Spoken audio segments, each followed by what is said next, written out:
आज हम लोग को सबसे पहले पढ़ना है कि द्रव्य क्या होता है। यह वीडियो कक्षा 10 और 11 सभी बच्चों के लिए उपयोगी है। सबसे पहले देखते हैं कि द्रव्य क्या होता है। तो द्रव्य को अंग्रेजी में मैटर कहते हैं, अर्थात पृथ्वी पर अनेक जीव पाए जाते या पदार्थ पाए जाते हैं जिनको छू सकते हैं, देख सकते हैं, अनुभव कर सकते हैं, वही द्रव्य कहलाता है। अर्थात हमारे आसपास जितने छोटे बड़े सभी जीव और जंतु तथा पदार्थ पाए जाते हैं, जिनको देख सकते हैं, छू सकते हैं, अनुभव कर सकते हैं, वही पदार्थ कहलाता है या वही द्रव्य कहलाता है। अब पूछता है कि द्रव्य कितने भागों में बटा है। तो द्रव्य जो होता है यह मुख्यतः दो भागों में बटा होता है।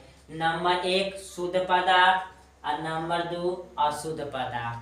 शुद्ध पदार्थ जो होता है किसे कहते हैं, तो ऐसे पदार्थ जिसमें मिलावट की मात्रा न हो, तो उन पदार्थ को शुद्ध पदार्थ कहते हैं। अर्थात अर्थात वे पदार्थ होते हैं जिनमें कणों की मात्रा या अशुद्धियों की मात्रा न पाई जाती है, तो इसे शुद्ध पदार्थ कहते हैं। तथा शुद्ध पदार्थ वे पदार्थ होते हैं जिनमें अशुद्धियों की मात्रा नहीं पाई जाती है, तो इसे शुद्ध पदार्थ कहते हैं। अब सब देखते हैं अशुद्ध पदार्थ। अशुद्ध पदार्थ को मिश्रण कहते हैं। अर्थात हमारे आसपास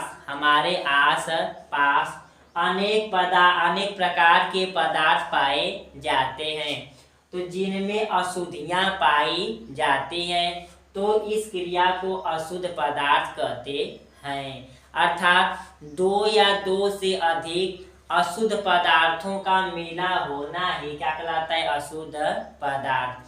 और कह सकते हैं कि शुद्ध पदार्थ जो होते हैं यह मुख्यतः 2 प्रकार के होते हैं।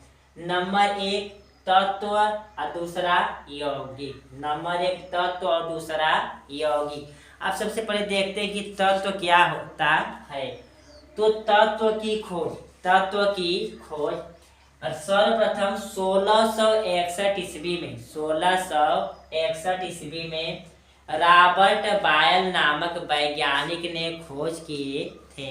1661 ईस्वी में रॉबर्ट बायल नामक वैज्ञानिक ने तत्व की खोज किए थे।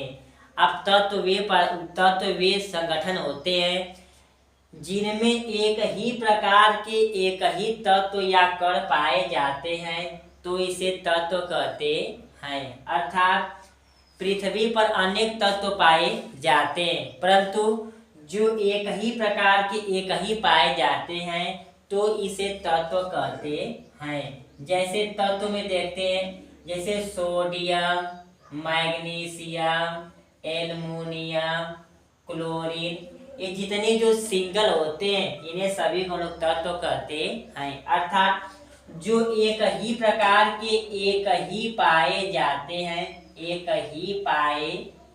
हैं, तो इसे तत्व कहते हैं। अर्थात जैसे मनुष्य की शक्ल एक समान नहीं पाई जाती है, तो उसी तरह सोडियम, मैग्नीशियम, क्लोरीन, एल्युमिनियम जो होते हैं, इनके तत्व एक ही प्रकार के एक ही पाए जाते हैं, एक दूसरे से मिलते नहीं हैं। अब दूसरा देखते हैं यौगिक उसे कहते हैं जब 2 या 2 से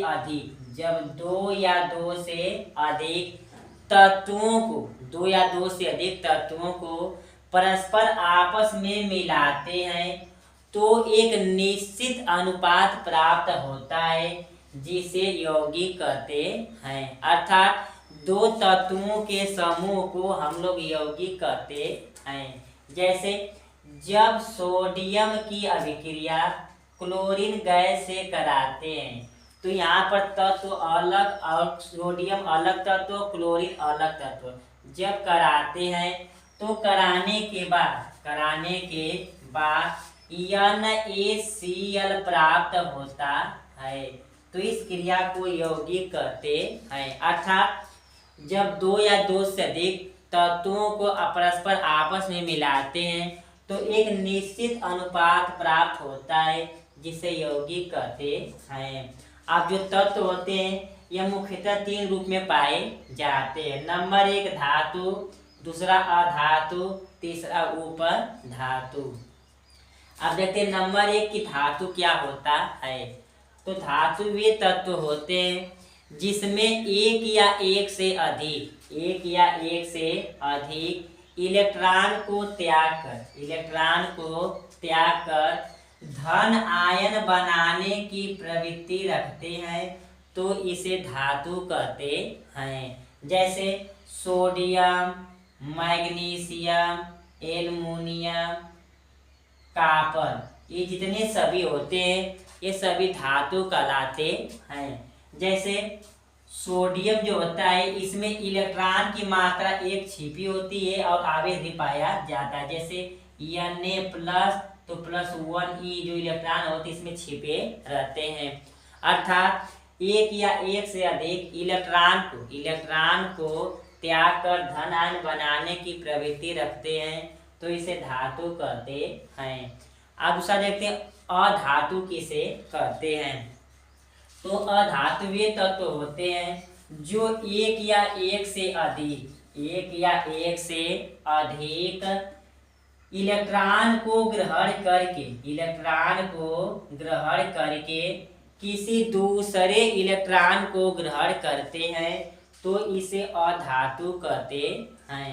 जैसे क्लोरीन, ऑक्सीजन, नाइट्रोजन जितने ऋण आवेशित होते हैं ये सभी अधातु कहलाते हैं। अर्थात जिनमें इलेक्ट्रॉन को ग्रहण करके किसी दूसरे इलेक्ट्रॉन को ग्रहण करते हैं तो इसे अधातु कहते हैं। अब दूसरा पूछता है